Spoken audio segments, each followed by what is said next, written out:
আজকে দেখো বাড়িতেই কেকের বক্স বানিয়ে ডেলিভারি দিতে হলো, তার কারণ একটাও এই সাইজের বক্স ছিল না। আজকে আমি বানাচ্ছি 1 কেজি সাইজের বক্স। প্রথমে 4 ইঞ্চি, তারপর 10 ইঞ্চি, তারপর আবার 4 ইঞ্চি, তারপর দেখো আবার 10 ইঞ্চি, আর পরে 2 থেকে 2.5 ইঞ্চি। আমার 2 ইঞ্চি মতন বাকি ছিল, আমি ওইটুকুই রেখে দিয়েছি। আর এখানে দেখো প্রথমে 4 ইঞ্চি, তারপর 10 ইঞ্চি, তারপর আবার 4 ইঞ্চি, এইভাবে আমি দাগ দিয়ে নিয়েছি। এইবারে আমি লম্বাটা ভাঁজ করে নিচ্ছি।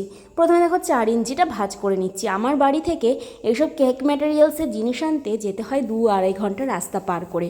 তাই আজকে যেহেতু ছিল না, এটা হচ্ছে মাউন্ট পেপার। তোমরা যে কোনো কিন্তু বইয়ের দোকান বা কসমেটিক্সের দোকানে গিয়ে এই জিনিসগুলো পেয়ে যাবে, মাউন্ট পেপার।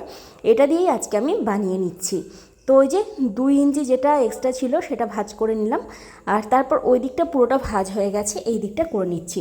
প্রথমে এদিকে 4 ইঞ্চিটা ভাঁজ করে নিচ্ছি, আর তারপর এই দিকে ঘুরিয়ে দেখো আবার 4 ইঞ্চিটা ভাগ করে নিচ্ছি। চওড়ায় কিন্তু 4 ইঞ্চি, 10 ইঞ্চি আর 4 ইঞ্চি করার পর এই দেখো এই দিকেও প্রায় 1-1.5 ইঞ্চি মতন বেঁচেছিল। এটাকে ভাঁজ করে কেটে বাদ দিয়ে দেবো, কারণ এইটুকু আমাদের দরকার। আমাদের এই বক্সের যে মাপটা সেটা হবে 10x10x4।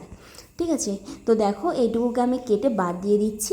দোকানে যে বক্সগুলো পাওয়া যায় সেগুলো কিন্তু 5 থাকে, কিন্তু আমার এই মাউন্ট পেপারটা এই মাপেরই পাওয়া গেছে, তার থেকে বড় পাওয়া যায়নি। আর এটার দাম নিয়েছে 20 টাকা।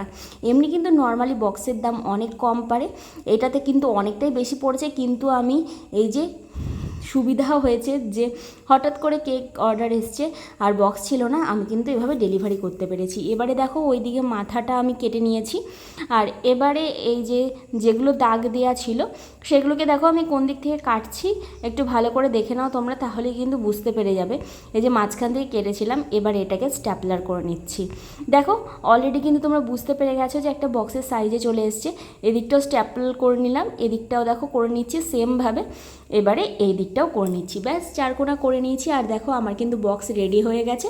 এই যে কেমন হয়েছে বক্সটা তোমরাই কমেন্টস করে জানাও, আর তোমরাও কিন্তু এভাবে কেক ডেলিভারি দিতে পারো। তো তোমাদের যদি ভিডিওটা একটু হেল্পফুল মনে হয় তাহলে অবশ্যই কমেন্টস করো, লাইক করো আর বন্ধুদের সঙ্গে শেয়ার করো।